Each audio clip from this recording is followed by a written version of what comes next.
So take a second, subscribe, hit the thumbs up. If you want to hit the notification bell, you go ahead and do that. If not, I'm okay with that. But if you subscribe and hit the thumbs up, that helps us out a lot.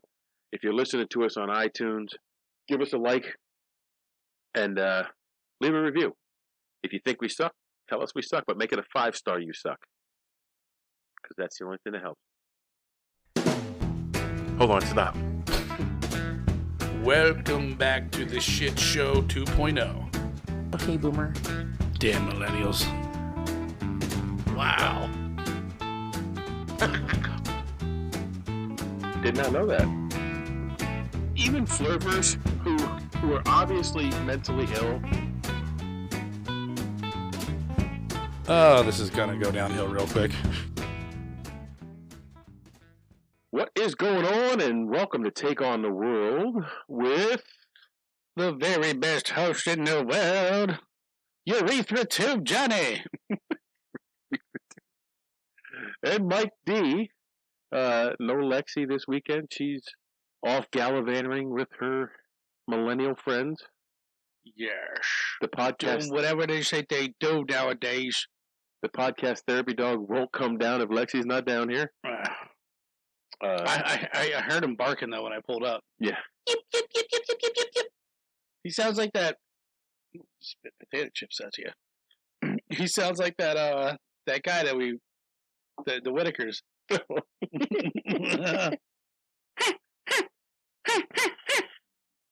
We're one day closer to our West Virginia Mothman excursion.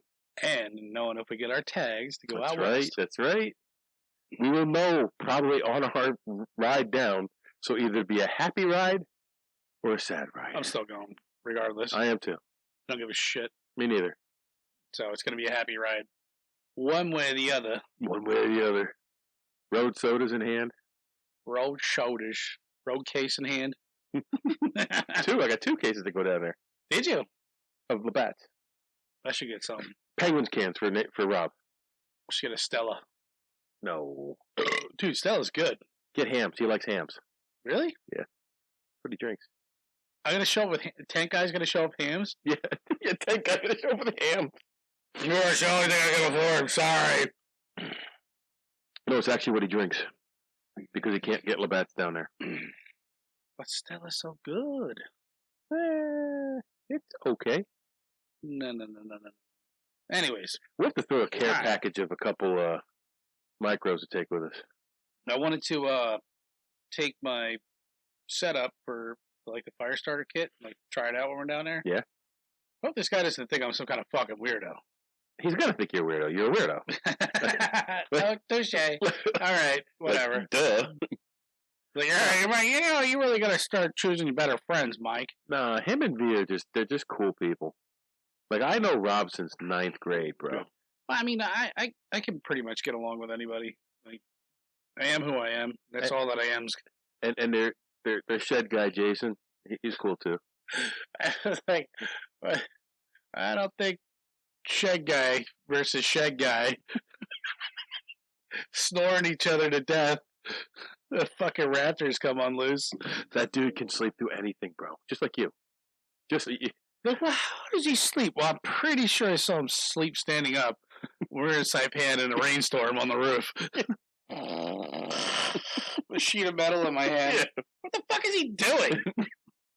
I miss that so much, man. I want to go back so bad. Hey. Good times. The last episode is the only episode we've never mentioned Saipan on. We didn't? We didn't. Are you sure? Maybe some of the beer reviews, but yes, I know we didn't mention it last time. I didn't even know we ever Just if you guys didn't know, me and Mike put the Saipan together. It was probably the milestone of my life, other than my daughter being born. And it was one of the 7 wonders of my life as well. It was the 7 wonders of my life. Getting hit on by all those Korean chicks.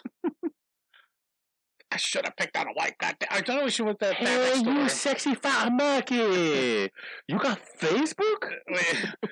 Hey, do you have anything with the straps larger than this? Like larger? this one's too. It only goes around my leg. No. That's the only one, the bigger one we have. Let me help you put on. Yeah. You want to be my wife? How much money you make? Enough. You have insurance? Oh, you're so racist. That's all it is, though. What are we talking about today? We're talking about VIIIIETTTTNAMMMMM. VIIIIETTTTNAMMMMM. We've tried this episode once before. Audio sucked. Audio sucked, and there were drunk people. I think all three of us were. That was early. That was number 2. That was early. Yeah. Like, we were shit shows. I think I was drinking Red Stag that night. You know, we only had 3 bottles of Red Stag. Anyhow. I think I had, I don't know what the fuck I had. 40? So, what did I bring over that night? You brought that St. Ides. Yeah. I was scraping a bomb in a barrel. You should have just brought a Colt 45. No, oh, that's piss water. Yeah, so St. Ides. No, St. Ides is like a step above. Yeah, it's urethra water. So, Vietnam War movies, the best, the worst, the most realistic, the most unrealistic. Now, like I said, this is the second time we tried this episode. Right. The first time, our audio was not cued in. It did not go well. It's because Mike doesn't know what he's doing. Well, I didn't. And I think I'm a little better now. A little bit. I think we're a little more dialed in. I think so. So, I had mentioned that, like, I grew up in the 70s. So I actually remember sitting in my living room and watching the withdrawal of the last of troops from Vietnam on the news. And I remember looking up at my mother and saying, "Mom, I wish I was 19 so I could go and fight in Vietnam." And my mom smacked me so hard, I flew from the living room. She wasn't like, yeah, so do I. Across you little bastard. Across the dining room floor into the kitchen wall. And now this is a memory of a 5-year-old kid remembering this. But I swear that's how it happened. She was so mad at me for saying that because, like, my mom knew people who were killed there, and I guess it a little too close to home for her. A little heartstrung for her. Yeah. Heartstring. And I went through a lot of shit as a kid, with my stepdad and whatnot, but I can count on one hand the number of times my mom had hit me. And that I remember being the very first. And so it's a touchy thing for a lot of people. So, but growing up, I always had this preoccupation with the Vietnam War. Probably because of a lot of movies being made at that time. Well, I mean, like, as a young American kid growing up, I'm sure you were the same way, but I always remember being like, you know, guns and robbers in the front yard or in the backyard, or you know, having that like little snap gun with the red caps in it. Yeah. And playing war. Yep. Go up, like, we have sticks. You play war. That's like what you did. Well, see, where I lived, we lived in a development in the middle of the country, and what we would do, we'd go out and play war. But like, there was a creek, and it was a creek, not a creek. Just so you know, it was a creek. And it was the most wonderful creek ever. So this creek ran down through, and I was the kid who would put on fatigues, and sorry, what? Not sorry. Fuck. I would paint my face with war paint, and I'd have a bayonet strapped to my leg. Yeah. It's crazy. Would you have war syndrome at like 10? I would crawl up. I would crawl up that creek, and like when we play hide and seek, I could listen. A knife in your mouth.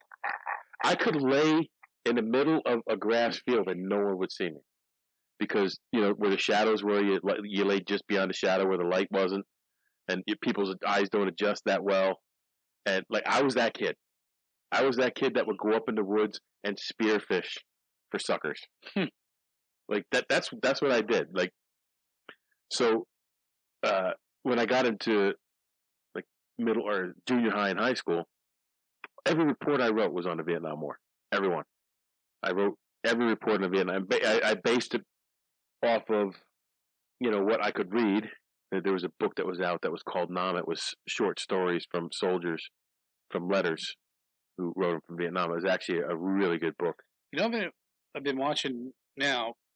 Anybody who listens to this, I highly suggest you look them up too. But it's Vietnam Voices. I don't know the guy that does it. I think it's from Billings, Montana, and it's a younger reporter, and he interviews all these Vietnam vets.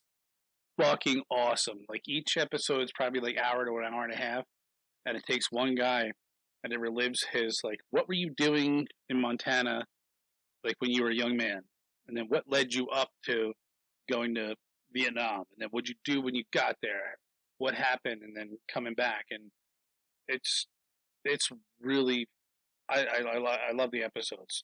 The guy does a really great job of putting together a series. I know we mentioned this on the first time we tried to do this. Both John and I have nothing but the utmost respect for any soldier, any veteran, anybody who served. Absolutely. Especially if you served in a theater like Vietnam or Afghanistan or, any place really. But the Vietnam veterans have a special place in my heart just because, like, I remember that growing up. And, like, I know my mom was crying because her friend was killed in Vietnam. I know, I heard stories of guys who had come back and were at the house and, they were in Nam and they were telling this story or that story. And Marty had some really fucked up stories of one of his buddies that came back from Nam. So the guy that I worked for, Marty, God rest his soul, he always said that, what was it, Nixon? Whoever president was there, he's like, that's my favorite president in the world. He got me out of the Vietnam War. So he had his draft card, but he never got pulled because the Vietnam War ended like right as he was supposed to go in. But one of his friends' dads or one of his, I forget what it was in the Vietnam War.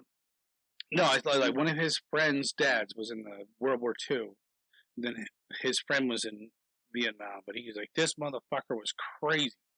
Like, he was a helicopter pilot. Yeah. He's like, he would fly under like the bridges and like just do crazy shit. Yeah. And then you think to yourself, like, is that real? Like, but this is like the 70s, and shit was so different back then. Like not like now. Like everything's on camera. Like everything's so tight. You can't even fart without somebody fucking knowing about it. Well, everybody knows that you just farted. So. But yeah, I mean. So, do you remember when we did the when we put the HVAC units on for the renovation? Yeah, that was That guy was a Vietnam helicopter pilot. The guy who dropped all those things. So, the job before they came to us was at an Amazon facility. Amazon warehouse. Yeah, and he had a rotor failure on his helicopter, and he had this 20-ton unit that he was putting on the roof, and basically he had to drag this unit across the roof, detach the strap, go over the edge, and he landed safely in the parking lot. Most pilots would have crashed that helicopter. He landed it safe. Nobody was hurt. Nobody was injured. I think that would be one of my lifelong dreams is to fly in a Huey or not a Huey, God damn it! What was the chopper that they used there? Hueys. Was it? The Jolly Greens. Oh, why am I thinking Huey's wrong? Huey was widely used in Vietnam. Yeah, it was like the helicopter they used. Yeah. To transport the troops, drop them off, pick them up. Yeah, Hueys. Okay. I thought that was the wrong name, but yeah, I mean, I love watching Vietnam shows on like YouTube and shit. There was this really cool documentary that I watched. It was this guy, he was in Vietnam and he came back and became a teacher. And then he was like a really good artist and he worked at a school. And he made like wood statues and shit with like chainsaws and stuff, and just his story was fucking awesome. I wish I could remember what the guy's name was, but it's very inspiring. Was what I'm trying to say. Like these guys, like went through a lot of shit and were treated like dirt, and a lot of them were able to pull it together. Some maybe couldn't, and again, history likes to repeat itself. You see the same shit happening today. Yeah, and it's fucking sad. And they were put in an incredibly difficult position. The Viet Cong cared about nothing. They didn't care about themselves. They just wanted to win. So like, it's just like the radical Islamics. They behead people. They torture people. They don't care. There's no Geneva Convention for them. Right. It was the same way for the Viet Cong. They didn't care. It was win at all costs. And we come from a society here in America where that is not how we live. Like, we value life. Right. Despite what anybody in the world will say, people in the United States value life. And so when you go into a war zone and you have to do some of these things, it's horrific, and it takes a toll on people, on their psyche. But we're talking about movies that were made about the Vietnam War. So if someone says to you, you have 2 seconds, name a Vietnam War movie, what's your movie? Platoon. Okay, mine's Full Metal Jacket. Was the same. That was the first. Actually, you know what? I think I did watch Full Metal Jacket before Platoon, but still, Platoon in my head was more memorable for me. Well, actually, the most memorable one for me is Apocalypse Now. That's a long ass movie. I haven't seen that for a while, so I can't really refer to it. Did you know they made a redux to it? No. They added like 4 hours to it. It's like a 6-hour long movie with the redux, and it's stuff that you do not need to see. Like Apocalypse Now seems like an acid trip. Yes. Into the Vietnam War, which is kind of cool because I know there was. Do you remember what the first line from that movie is? Saigon. Shit. That's it. Saigon. Shit. Yeah. I mean, you have Arlie Ermy in Full Metal Jacket. Yep. And he was a legit drill instructor, which he wasn't supposed to get that. He was just an advisor on the movie, and then he outbid the other guy for the job. Yeah. What is he like? Well, I remember watching Hamburger Hill, which I didn't like, but I watched the real story of it. I'm like, holy fuck! Yeah, Hamburger Hill was one of those movies that was overlooked a lot because it came out within months of Full Metal Jacket and a year after Platoon. In the genre of these movies, it's like, yeah. But I mean, I know a lot of people who like these type of movies have not seen Hamburger Hill. I love that movie. The real story of Hamburger Hill is just brutal, like ugly, nasty. Just you gotta look it up, like watch it, like if you're interested in that kind of shit. So, what's your favorite quote from Full Metal Jacket? I would have to say, I'm gonna cut your balls off, pile, so you can't contaminate the rest of the world. I like it. What's your major malfunction, numbnuts? Didn't your mommy and daddy show you enough attention when you were a child? I can't quote that movie. I mean, Private Snowball, sir, yes, sir. What's the matter with you? Looks like the best part of you ran down your mama's crack of her ass. There became a brown stain on the sheets. Looks like the best part of you ran down a crack of your mama's ass and ended up as a brown stain on the mattress. I think you've been cheated. I think you've been cheated. Is that you, John Wayne? Is that me? Who said that? Who the fuck said that? Who's the communist cocksucker that... I like you. Hell, you can come over to my house and fuck my sister. Boom! He punches him in the stomach. Your ass looks like 2 tons of chewed bubblegum, Private. Hamburger Hill. Apocalypse Now. Like, wait, let me go. Oh, wait, we haven't hit that one yet. What, Platoon? No. It's not on there. I know it's on your list. Well, this is like my favorite line, and it's often misquoted from Apocalypse Now. Of napalm. You would Yeah. I love the smell of napalm in the morning. You know, one time we had bombed this hill for 12 hours. When it was all over, we walked up. We didn't find one of them. Not one stinking dink body. The smell, you know that gasoline smell? The whole hill smelled like victory. I always, that scene with the air cav, yeah, is like, that's one of my favorite things. Yeah. He's out there surfing while they're being shelled. Like, that was the mentality. Like, nobody freaking cared because they thought they were going to die the next minute. So just do what you had to do. Do what you wanted. Platoon, Tom Berenger, William Dafoe, Charlie Sheen, Forrest Whitaker, Johnny Depp, like, just packed with stars. A lot of heavy hitters. Yeah. Now, I love the making of Platoon. You ever watch that? No. So, Oliver Stone was a Vietnam War veteran. And so was the advisor, which I think was... he was the advisor on Bandit Brothers. He's another Vietnam War veteran. And it's just... I love hearing the stories of these bougie stars being like, dude, I had to take a crap in the woods. Like they didn't take, like they wanted us to be miserable. And then once we were miserable, we all started clicking as like a platoon. Right. And it was fucking beautiful. And there was the one part where I think it was they were on a kill raid, or what they called it in Vietnam. It was I'm really doing them a disservice right now. It was they would go out and seek the enemy and kill them. Okay. Seek and destroy, I think it was called. Seek and destroy missions, yes. So they went to a village and they lifted up this like bamboo thing and they threw a grenade in there and like blew up like 3 people in the shell.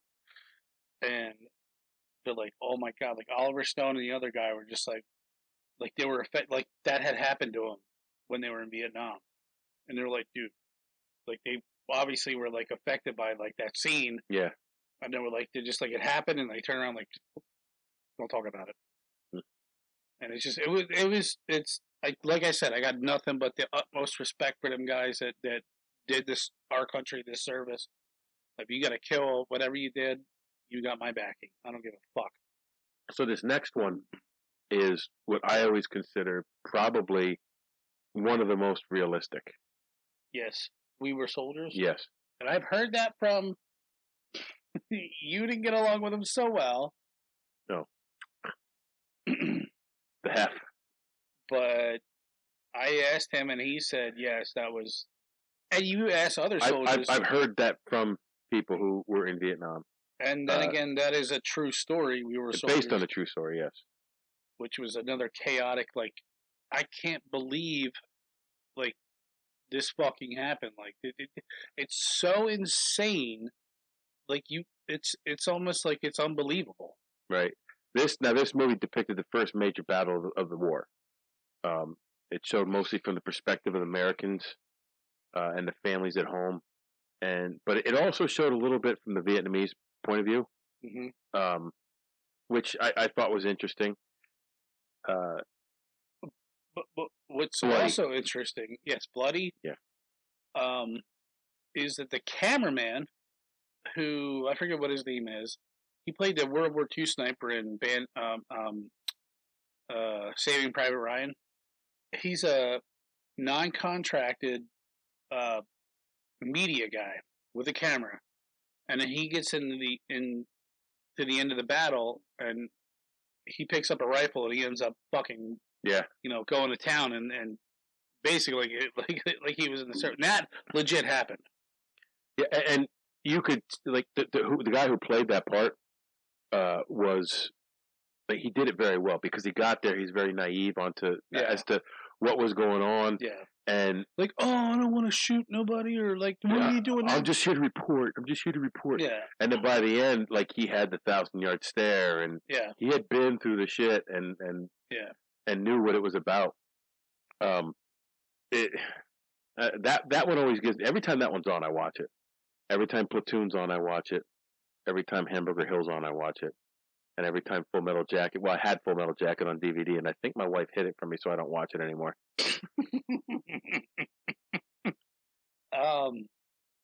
But I mean, even aside from, like I said, like the movies, there's tons. Oh yeah, of YouTube videos of real life. Well, there were TV shows that I didn't know about. Like, we just switched cable companies. We had Dish Network before, and on one channel we would get Black Sheep Squadron, which I loved growing up, World War II. But before it, there were two shows that were on before it, or one was on before, one was on after. One was called Rat Patrol, and I recognized some of the stuff in it, so I probably watched it. But that was a Vietnam thing, and what was the other one? Dude, there's just so many unbelievable heroic stories, like just crazy, like you wouldn't believe stories from Vietnam. Well, that book that I was talking about, Nam, that's just the name of it, Nam. It's worth a read. These are stories from guys who were there. Yeah, like a conglomeration of stories from guys who were there, and some of them are whimsical and some of them are horrific. Yeah, like dude, check out those Billings, Montana, like Vietnam voices. That deserves a shout out for sure, because kudos to that guy. He's actually got the balls to go and interview these guys one by one and get their story and do it genuinely. So 84 Charlie Mopak. Now, when we talked about this first time, you didn't know this one. I still don't know it. You never got a chance to watch it? No. You said you were gonna. I say a lot of things. You lied to me. 84 Charlie Mopak is the MOS code for combat cameraman, and that's what this movie was about. So it followed a combat cameraman through Vietnam, and it shows you their life through the lens of his camera. I actually enjoyed this one. It's not the best one out there. It's not even very well known, but I enjoyed this movie. That aside, when I was thinking about going into the military, before I got... Are we going to tell a story? Are we going to tell a story? Before that... I think this is the first time that story was told. I think so. I wanted to be a combat photographer. Oh, so you've been gay your whole life? Well, most of it. But I was always heavily interested in... you want to join the Marine Corps and blow shit up? Well, maybe when I was... I think it was before that, but when that guy called, I wasn't really thinking about it. But, had I given the chance, I would have done that. I would have had a camera in my fucking hand and a rifle in the other. Well, they had to participate in the war in two different ways, and that movie actually... You would like that movie, I'm telling you. I'm going to check it out. I'm sure. Yeah, that's what you said last time. No, I will. Just I forgot. You know what I'm saying? Rescue Dawn. Great movie. Yeah, Christian Bale. That goes in a whole different... That's like POW. Yep. Psychosis. But like that's based on a true story. Yes. Yes, it is. Of Dieter Dengler. And, he finally fucking made it out. Yeah, and that there was... Did you ever... I forget what the guy's name was, but he was a captured American POW. Tom McCain. And he went on... They recorded him, and he did SOS with the flashes of his eyes. Oh, no, I didn't see that. And he sent a whole message to the American government, like, I'm being held hostage, just with, like, blinking his eyes. You're like, wow, that's fucking hardcore. We should have done more research on this. I can't remember his name. And there was also another guy who the Vietnamese called him, like, the retard, but he remembered, like, 200 POWs' names by singing Old MacDonald, but remembering their names by Old MacDonald. Damn. And, like, this guy's retarded. What the hell's he doing? He's singing Old MacDonald. Man, Jeffrey Dahmer's in it. Yeah. Good Morning Vietnam. I still haven't seen this movie. You never saw this? Nope. Get the fuck right out of here. Okay. I will. Robin Williams, Forrest Whitaker. It's loosely based on a true story, and the most famous quote from the movie is, "Good morning, Vietnam." Yep, still. I can't believe you haven't seen that. I know. That's weird. The Deer Hunter I've seen a bunch of times. Man, the Deer Hunter. I don't know. I found it. That's a long movie. It's not necessarily totally Vietnam based. No, it does harken to that. Like it was Vietnam vets who came back. One was a POW. Steel factory workers, Allegheny Mountain, Pennsylvania. Which it was not filmed in the Allegheny Mountains. No. It was filmed in Seattle. There's Christopher Walken, Meryl Streep, Bobby D, Robert De Niro before he became a political stooge. Became a political stooge. He's just like I don't want to hear anybody's views. Keep it to yourself. You just like we do. Keep out of politics. Yeah, we try. Fucking just stop. Well, he was probably paid off to say that shit. I don't think he knows what he's saying anymore. He's just old. No, he thinks he's actually a gangster. He's got a lot of clout, or not clout. He's got a lot of standing. So somebody in like NBC or who the fuck promotes him was like, "Dude, we'll give you like $1 million if you just promote this agenda." Did you know that they were actually making Vietnam War movies while the war was going on? No. Yeah. The fuck is that possible? I'm telling you, bro. Like, what were they about? In 1964, there was a U.S. movie called The Yank in Vietnam. Well, I know the Vietnam War goes way before we were in there. The French were there in, like, the 50s, I think. So while we were messing around in Korea? Yeah. To the Shores of Hell was in 1966. And this is the first one that I thought this was actually the first one. It was 1968. Is that John Wayne? John Wayne. And all due respect to John Wayne, this had to be the most unrealistic war movie I've ever seen. Let's see, what's this one? The Losers. It was in 70, and now things are starting to ramp down. But there's like 13 movies were made before the Vietnam War ended. Some of them were made by North Vietnam, some were made by U.S. This one was made by West Germany. There's one from South Vietnam. I can't even pronounce it. But, yes, I don't know how they made the movies. Like, I don't know if they were propaganda movies, if they were, or what. I don't know. So, I just watched this one the other day, Bat 21. You ever see that? Gene Hackman. God, I think I started to watch it. And Danny Glover. No, I've never seen it. Gene Hackman's a pilot, gets shot down, and he's shot down in enemy territory. He has to make his way to an extraction point, and Danny Glover's a spotter pilot who is looking over him day after day after day as he's traveling. I enjoy it. It's a good movie. Air America was another Mel Gibson film, I think. Whore! Yeah. I'll bury her in a rose garden. I think this one was about. Wait, he was in civilian pilots and. He was in the fucking. We Were Soldiers. We Were Soldiers, yeah. Forrest Gump's not really a Vietnam War movie, but it's. Oh my god! Maybe my sister was just talking about today. Sorry, I rode your Black Panther party. But it's filmed during that time. It shows kind of both sides. It shows a little bit of in country. It shows the strife at home. Yeah. Oh, what was the Born on the 4th of July?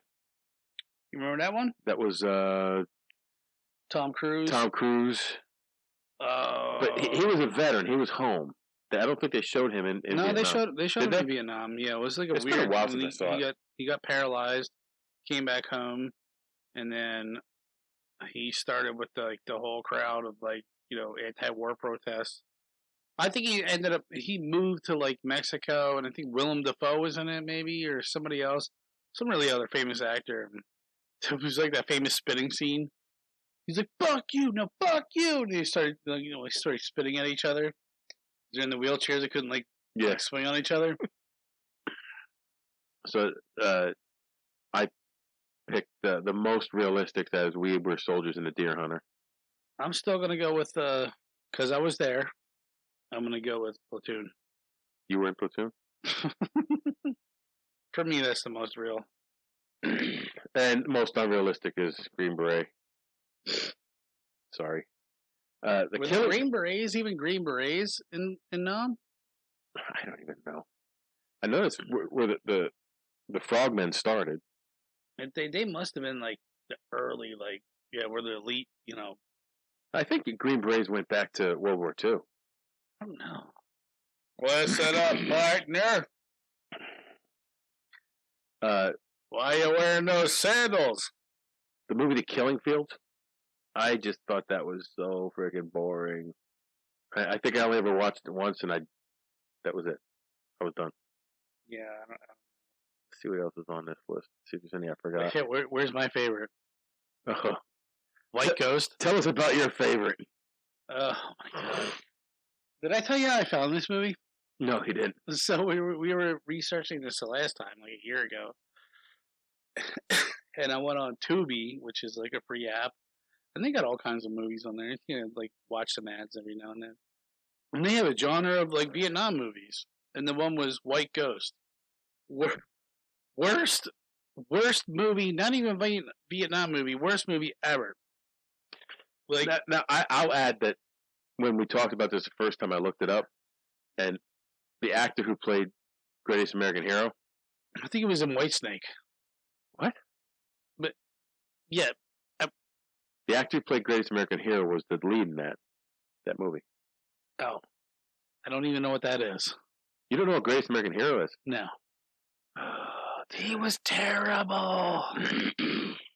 It was like, I think the premise of the movie was like 10 years after the Vietnam War ended, and he was like locked in an ammo crate somewhere, and some a patrol comes by and finds him. He hops out and like wastes the guys, and then this like Vietnamese girl comes by and attacks him and like puts him in a headlock, and he's like, "Oh baby, I've missed you." She's like, "Oh no, just trying to keep you on your toes, honey." And he's like, "How's that baby doing in your stomach?" She's like, "Oh, that baby's doing fine. Where are we gonna move to now?" And I just turned the fucking movie off. I'm like, no, you watched the whole thing. No, I did not. Yes, you did, because you were quoting parts of the movie. No, I told you I turned it off. You don't like a baby in my belly? You don't like a baby in my belly? And I'm like, what the? No thanks. Oh yeah, Air America was. But what I found is, I'm telling you, Mike, I'll send you a couple links. But the Vietnam Voices is hands down probably better than any movie you've ever seen. It's just from a vet's perspective, like, you know, what they did.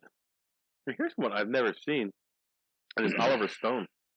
Heaven and Earth. Here goes Forrest Gump. The Walking Dead. What? It's not the Walking Dead TV show. It's a movie called The Walking Dead. Oh.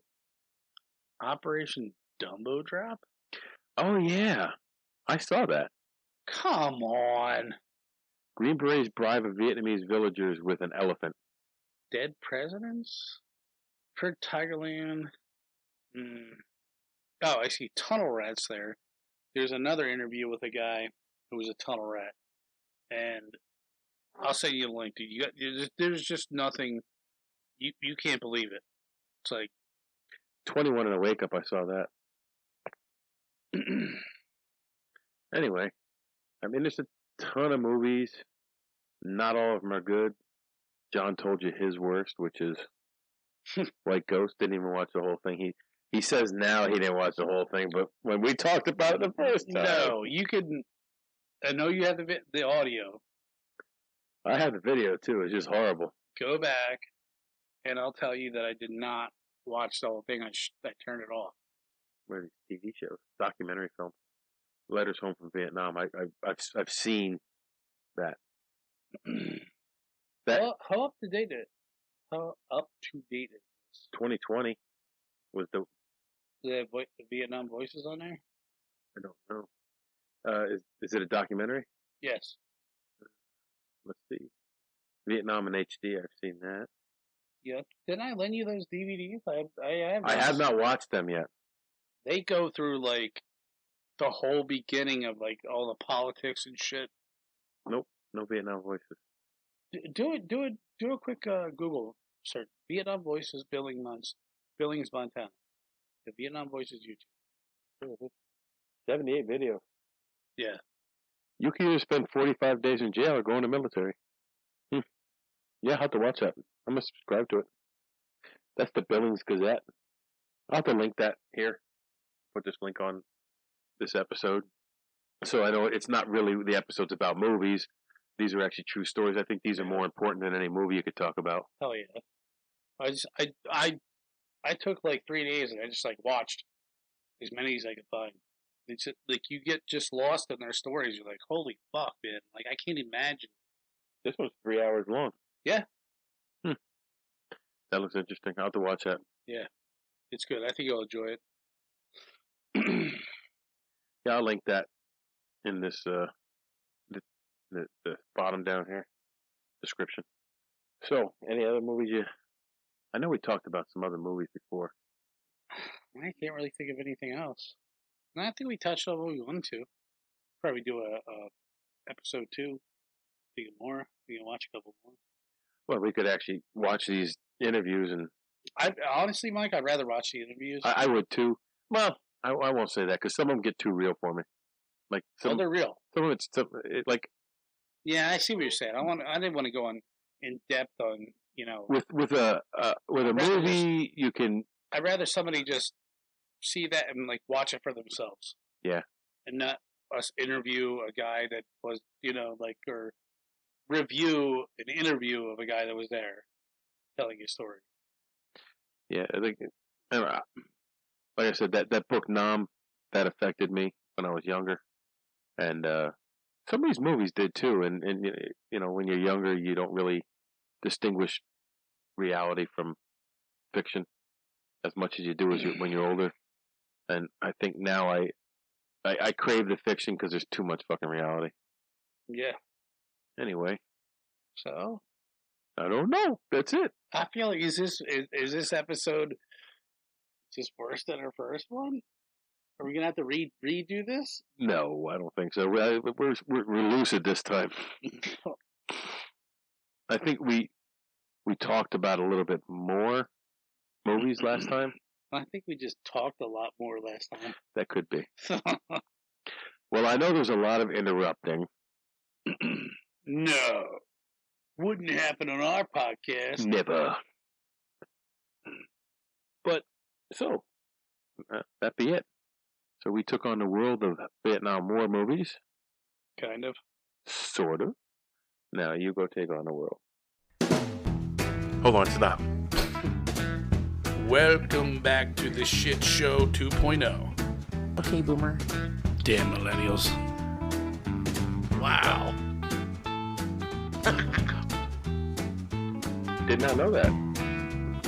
Even flirters who are obviously mentally ill. Oh, this is gonna go downhill real quick.